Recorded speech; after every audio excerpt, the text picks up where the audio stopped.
Good morning. As you all know, my name is Ploucha, and today I will be explaining life lessons from the unexpected.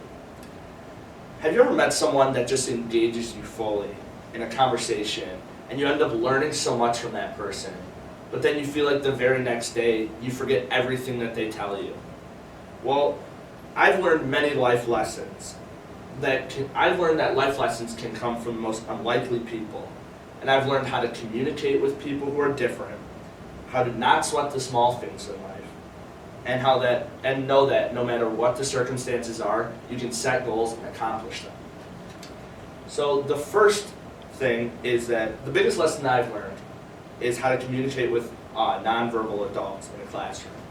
And communication is very important to talk to anybody, especially people who have cognitive disabilities. So my senior service site is Wing Lake Developmental School in Bloomfield Hills, Michigan. The school ranges from kids from 3 all the way to 26 who have different disabilities. And I'm in a classroom with kids who are anywhere from 20 to 26 years old. And the very first day I walked in, I was really nervous because I've never been in this sort of setting. I've never had to deal with people who have such powerful disabilities that really set them back.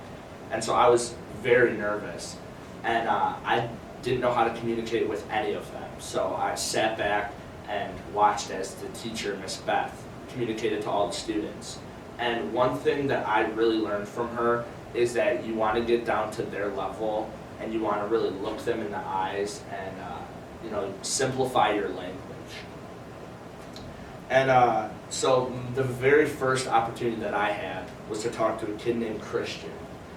And Christian is in a wheelchair and doesn't talk. And I was asking them, do you like scary movies? Because this was around Halloween time. And I had a board. On one side of the board it said no, and on the other side of the board it said yes. And so I got down to Christian's level, and I looked him straight in the eyes, and I said, Christian, do you like scary movies? And I followed his eyes as I moved over to yes. And so that's how I learned to communicate with kids like Christian. According to autismspeaks.com, it says, use gestures, facial expressions, eye contact, posture, and tone of voice. You need to simplify your language.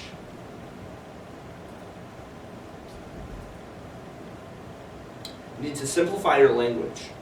Doing this helps the child follow whom you are saying, and also makes it easier to imitate speech. Also try using single words. Also, some students, like Matthew and Cody, they aren't as disabled as other students. They know some words, but most of it is just like noises and grunts. But a few of the students know sign language. They have a board on their desk that it has different signs and symbols, and so they can point to them, and they can show you what they're trying to say. So for example, Cody, whenever he's sitting on the floor and he wants to get in his desk, he goes like this, and this means put him back in his chair. And so that's just some communication with people who are different. So what we can take away from this is that because communication is very important in every aspect of life, learn to communicate with others will make your life easier, and if you're ever caught in an uncomfortable situation. Second life lesson I've learned is to not sweat the little things in life, that the little things in life don't really matter. These students have a really hard life. They need someone to do something for them all the time. For example, Anthony, he has a machine that helps him breathe. And so it's just it really puts things into perspective for you to not really sweat the little things in life. And we often take things for granted. So one thing that really makes me happy and makes me realize that the students at Wing Lake don't take life for granted is when I'm getting them off the bus every Wednesday. I notice that when I'm getting them off the bus and they see me, they realize that it's Wednesday and that I'm going to be there, and they always get a big grin across their face. And so it's just like the little things in life that they really cherish. They may be poor in health, but they're honestly very rich in spirit. We need to know not to sweat the small things in life, because we often have it better than so many other people. For example, stress about social or school life. You know, like I often stress about college, while a lot of these kids won't even have the opportunity to go to college. Or about social life, you know, like, oh, if this person likes you or not, or, you know, how your friends are doing.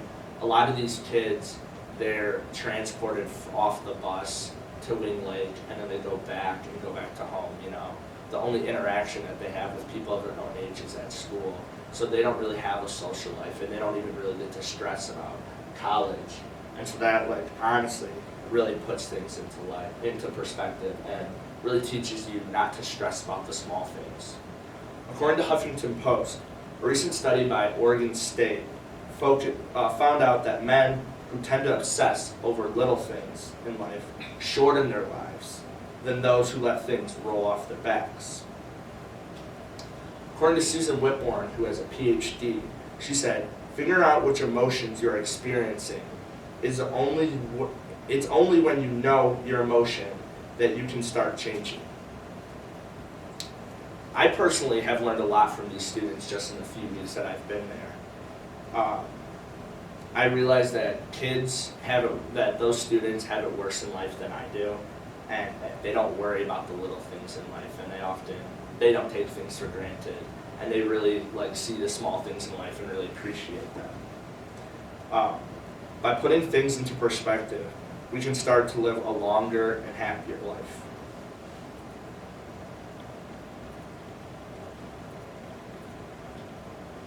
So lesson number 3 is that you can set your goals and you can accomplish them, no matter what the circumstances are. God handed these kids a really tough hand to play in life, and a lot of people often think, well, these kids can't really set goals and accomplish them. But for example, Christian, who I mentioned earlier, I looked on his goal sheet at school, and it said that Christian wants to hold his head up by himself for 7 seconds. And that's a big goal for him, because his head always falls forward. And so for him to hold his head up by himself for 7 seconds really gives him that sense of independence. And that's really what the main goal of the whole school is to give the kids independence and some sort of normal life. Cerebral palsy is a very awful disease that all of these students have. It makes them all bound to a wheelchair, and a lot of them can't move their legs or can't move their arms, and they have trouble breathing. But according to cerebralpalsy.org, while one child's goal might revolve around academics or exercise, another may have a goal surrounding speech, coordination, etc. There is one common theme, though. The importance of having tangible goals in life of a child with cerebral palsy is immense.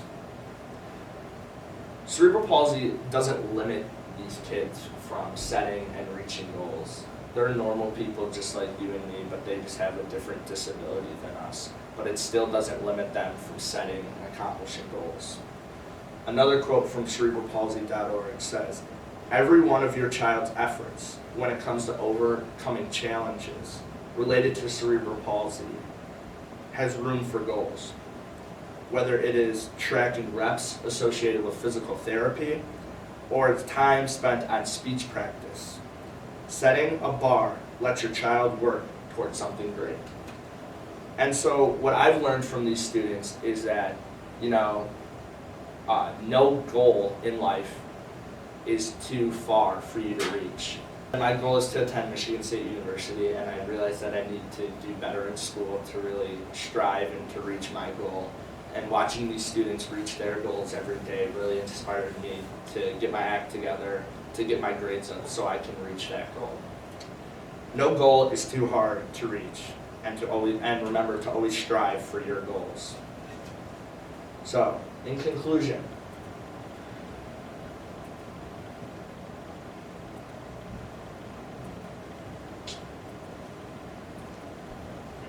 okay. Life lessons can come from anybody in this world in many different ways. The time I've spent with these students at Wing Lake has affected me for the rest of my life, and I continue to learn from them every day. You can learn from different people every day as long as you keep your eyes open and notice them. Thank you.